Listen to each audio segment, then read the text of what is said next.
Nataka nikuelekeze leo dawa ambayo kabla hujatumia dawa nyingine yoyote, anza kuitumia dawa hiyo. Alafu nenda katumie dawa zingine, utaona. Kuna vitu vya kutafuta. Tafuta ile mzizi ya mbaazi. Mbaazi nafikiri wengi mnaujua. Tafuta mzizi wake. Mti wa muhogo, yani kisamvu kile, mti wake. Sasa ile mzizi wa chini. Tafuta ule mzizi wa chini, changanya na mzizi wa mbaazi, ichome moto. Ukishachoma moto, chukua ile jivu yake. Ukishachukua ile jivu yake, changanya na maji ya mvua ambayo hayakuteremkia kwenye bati. Yani yale maji yaliteremka tu moja kwa moja kaingia katika chombo. Chukua maji yale, changanya kwa pamoja. Ukishachanganya kwa pamoja, isome inna fatahna laka fathan mubina. Hapo tu unaishia, unasema inna fatahna laka fathan mubina, inna fatahna laka fathan mubina, inna fatahna laka fathan mubina. Mara ngapi? Isomee walau mara 313 inshallah. Chukua idadi hiyo, ina siri kubwa ndani yake. Mara 313 inna fatahna laka fathan mubina, inna fatahna laka fathan mubina. Alafu yale maji nenda kayakoge, lakini hakikisha pale unapokwenda kukogea maji yake ile inazama katika ardhi, inapotea ardhini. Lakini unaweza ukakosa maji ya mvua kwa sababu kipindi cha masika inaelekea kuisha hii. Usiyapate maji yale ya mvua. Kosa maji ya mvua, tafuta maji ya Zamzam. Japo sasa maji ya Zamzam kupata mengi ya kukutosha kuoga kamaliza nayo ni shida. Lakini ukishindwa kabisa, nisikilize vizuri, chukua mafuta ya zaituni, chukua mafuta ya tini, na chukua mafuta ya mkunazi. Hii ni maarufu, inapatikana. Alafu chukua ile jivu kidogo, tia katika yale mafuta, paka mwilini kwa muda wa siku 7. Kabla hujatumia dawa yoyote, tumia hivi vitu. Ile mafuta ukishachanganya na ile jivu, na wenyewe pia unaisomea hiyo inna fatahna laka fathan mubina, inna fatahna laka fathan mubina. Lakini kabla hujaanza kutengeneza hii, asubuhi yake hakikisha umefanya hizi wirdi nilizokuelekeza, ili shetani asije karibu na hii. Alafu unatengeneza hiyo. Ile mafuta unapaka kwa muda wa siku 7. Ukishapaka kwa muda siku 7, nenda kachukua dawa yako, iwe kwa shekhe, nenda katengeneze dawa yako hiyo, umekwenda dukani, alafu njoo utumie biizni rabbil alamina. Utaona maajabu ya ile dawa, namna itakavyokusaidia, na utakauamini. Itakusaidia dawa kwa idhini ya Allah subhanahu wa ta'ala, hata kama umefungwa kimatibabu. Sababu mtu akifungwa kimatibabu bwana, kwanza unakuwa ni mpuuzi, unapenda kupuuza mambo. Hata ukiambiwa unaumwa, unaona mimi si huu, mimi niko sawa, lakini unaangamia, unateketea, mambo yako yanaharibika, na unaona kabisa mimi mambo yangu hayaendi, mambo yangu inaharibika, wala time ya kufuatilia hauna kabisa, wala mpango hauna. Sasa wakati mwingine kana ukawa umelala, sisi tunajaribu kukuamsha ndugu yangu, inshallah alkarim. Kumbuka kuwa tupo katika zama ngumu hizi. Hizi ni zama mbaya ndugu yangu. Mema yamebadilishwa na kuwa ndio maovu yamebadilishwa yanaonekana ndio mema, na mema yanabadilishwa yanaonekana ndio maovu ndugu yangu. Tuko katika dunia ngumu, hasadi ni kubwa, zimeenea, uchawi umeenea, watu wanarogana wao kwa wao, mpaka ndugu wa kuzaliwa baba moja mama moja wanarogana. Assalamu alaikum wa rahmatullahi wa barakatuh. Watu wengi hawajui ya kuwa uchawi inawakilishwa na shaitani, yani fala sihran illa bisti'anatin min ash-shaytan. Uchawi hauwezi kufanya kazi isipokuwa ule unaotokana na kampani ya shetani. Yani ili uchawi uweze kufanya kazi, lazima upatikane msaada wa shetani. Lazima shetani apatikane wa kuibeba ile sihiri na kuiwakilisha kwa mgonjwa.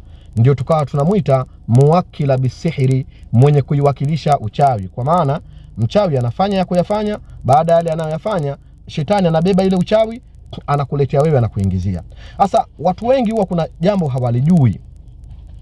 Hizi dawa tunazofundishana mitandaoni, kachukue dawa fulani, kachukue na dawa fulani, kachukue na dawa fulani. Mtu anajitahidi maskini, anatoka hapa anakwenda dukani, anachukua dawa fulani na dawa zote zilivyoelekezwa, anakwenda anafuatisha kila hatua, lakini bado haponi.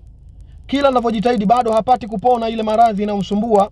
Amejitahidi kwa shekhe huyu kasikia, kwa shekhe huyu kasikia, mashallah anabidii katika kufuatilia yale, kwa sababu anaumwa na mitihani na matatizo, maskini anafuatilia. Pengine uwezo wa kwenda kwa shekhe labda amtibu nani hawezi, kwa maskini anasubiria aone kama shekhe atoa darasa kama hivi, alafu kaelekeza, maskini anafuata, anaenda anatumia, lakini kila anavyotumia bado. Sasa hii watu wengi huwa hawajui sababu inakuwaga ni nini. Sababu sio kama wewe uwezi kuandaa ile dawa. La, wewe unaweza kuandaa. Ila sababu nyingine inakuja kufanya wewe zile dawa isikusaidie. Wakati mwingine mchawi anapokuroga, anaroga na matibabu yako, namna ya kutibika kwako kunakuwa kunafungwa. Yani mchawi anaweza akawa amekuroga. Ule uchawi namna inavorogezewa, pale kuna manuizi inatiliwa, kwa sababu uchawi ni maneno.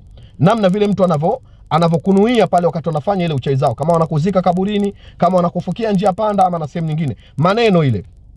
Na kwa uchawi huu tunaofanya, basi isimsaidie dawa ya mashariki, isimsaidie dawa ya magharibi. Dawa yoyote atakaojaribu kuitengeneza iharibike pale.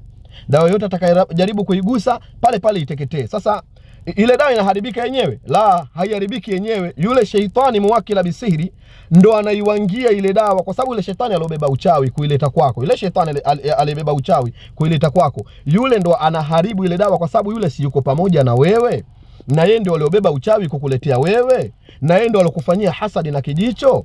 Kwa hiyo sasa yule shetani yeye ndio anayeharibu ile dawa, kwa sababu wewe unapotia azma sasa na kwenda dukani, nimeambiwa nichukue dawa hii na dawa hii na dawa hii. Unapoenda kuzichukua zile dawa, unarudi nyumbani unazichanganya, unafanya yeye yule pale anaona, na kwa kuwa anaona pale, na kwa kuwa pale shetani anaona na anajua unataka kutafuta dawa, ile dawa anaanza kuiharibu pale pale anaanza kuiharibu. Kwa hiyo ukienda kutumia ile dawa inakuwa ikusaidii.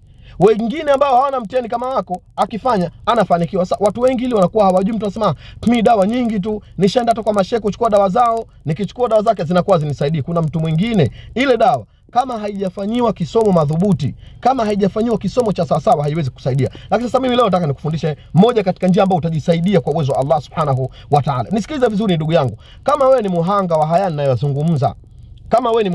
ninayozungumza, basi nisikilize kwa makini. Leo mimi nitakusaidia, alafu utajua namna gani bora ya kuandaa dawa, alafu ile dawa ikakusaidia bila sheitani kukusumbua. Ukishakuwa umeshatia nia ya kwenda kuchukua dawa, aidha dukani au hata kwa shekhe wako yoyote, shekhe wako unayemwamini, umeshaamua kwenda kuchukua dawa ile. Sasa kama umeshaamua hilo, kwenda kuchukua hiyo dawa kwa shekhe wako, ama kwa awe shekhe wako awe mtu yote, ama umeamua kwenda dukani kwenda kuchukua hiyo dawa, sasa unatakiwa kufanya ni kitu hichi kimoja. Cha kwanza kabisa, fasta'iz billahi minash shaitani rajim. La kwanza kabisa, jikinge kwa Allah kutokana na sheitani aliyetengwa na rehma. Sawa? Watu wengi ili huwa wajui. Kwanza unajikinga kwa sheitani. Kwa hiyo unapoamka alfajiri, fanya dhikri zako za kujikinga na yule sheitani muwakila bisihri. Bismillahilladhi la yadhurru ma ismihi shay'un fil ardi wala fis samai wa huwa samiun alim. A'udhu bikalimati llahi tammati min sharri ma khalaq. Unasoma hizi wirdi, la ilaha illa Allah wahdahu la sharika la, lahul mulku wa lahul hamdu wa huwa ala kulli shay'in qadir. Zisome hata mara 10 kila wirdi katika hizi, huku umeweka viganja vyako hapa vya mkono mbeleni. Alafu kisha kukamaliza hapo, unapulizia, unatemea vimato, unajipulizia, alafu kisha unajipaka mwili mzima. Ukishajipaka mwili mzima, sasa hapo unaelekea kwenda kuitafuta dawa yako. Ila mimi kuna kitu kimoja nitakufahamisha ndugu yangu.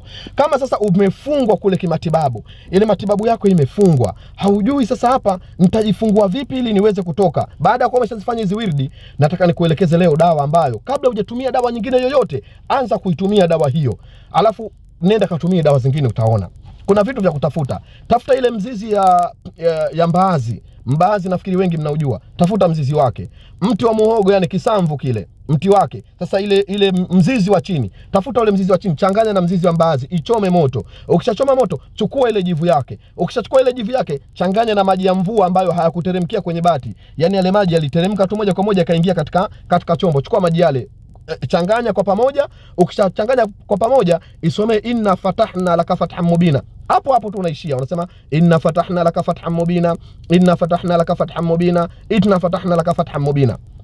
Mara ngapi? Isomee walau mara 313 inshallah. Chukua idadi hiyo, ina siri kubwa ndani yake. Mara 313, inna fatahna laka fathan mubina, inna fatahna laka fathan mubina. Alafu yale maji nenda kayakoge, lakini hakikisha pale unapokwenda kukogea maji yake ile inazama katika ardhi, inapotea ardhini.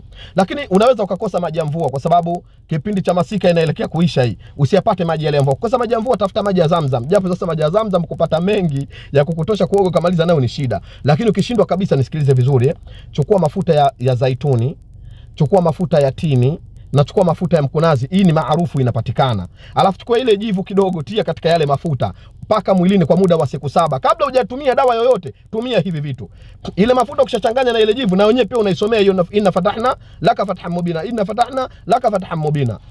Lakini kabla hujaanza kutengeneza hii, asubuhi yake hakikisha umefanya hizi wirdi nilizokuelekeza, ili shetani asije karibu na hii. Alafu unatengeneza hiyo. Ile mafuta unapaka kwa muda wa siku 7. Ukishapaka kwa muda siku 7, nenda kachukue dawa yako, iwe kwa shekhe, nenda katengeneze dawa yako hiyo, umekwenda dukani, alafu njoo utumie biizni rabbil alamina. Utaona maajabu ya ile dawa, namna itakavyokusaidia, na utakaa uamini itakusaidia dawa kwa idhini ya Allah Subhanahu wa Ta'ala, hata kama umefungwa kimatibabu. Sababu mtu akifungwa kimatibabu bwana, kwanza unakuwa ni mpuuzi, unapenda kupuuza mambo. Hata ukiambiwa unaumwa, unaona mimi si mimi niko sawa, lakini unaangamia. unateketea, mambo yako yanaharibika, na unaona kabisa mimi mambo yangu hayaendi, mambo yangu inaharibika, wala time ya kufuatilia hauna kabisa, wala mpango hauna. Sasa wakati mwingine kana ukawa umelala, sisi tunajaribu kukuamsha ndugu yangu, inshallah alkarim. Kumbuka kuwa tupo katika zama ngumu hizi. Hizi ni zama mbaya ndugu yangu. Mema yamebadilishwa na kuwa ndio maovu yamebadilishwa yanaonekana ndio mema, na mema yanabadilishwa yanaonekana ndio maovu ndugu yangu. Tuko katika dunia ngumu, hasadi ni kubwa, zimeenea, uchawi umeenea, watu wanarogana wao kwa wao, mpaka ndugu wa kuzaliwa baba moja mama moja wanarogana. Kwa hiyo lazima uwe makini ndugu yangu. Ni hayo machache nilikuwa napenda nikupatie ndugu yangu kama hinti zangu, inshallah huenda zikakusaidia biiznillah alkarim. Shukran lakum wa jazakumullah khair. Salamu alaykum wa afwa minkum.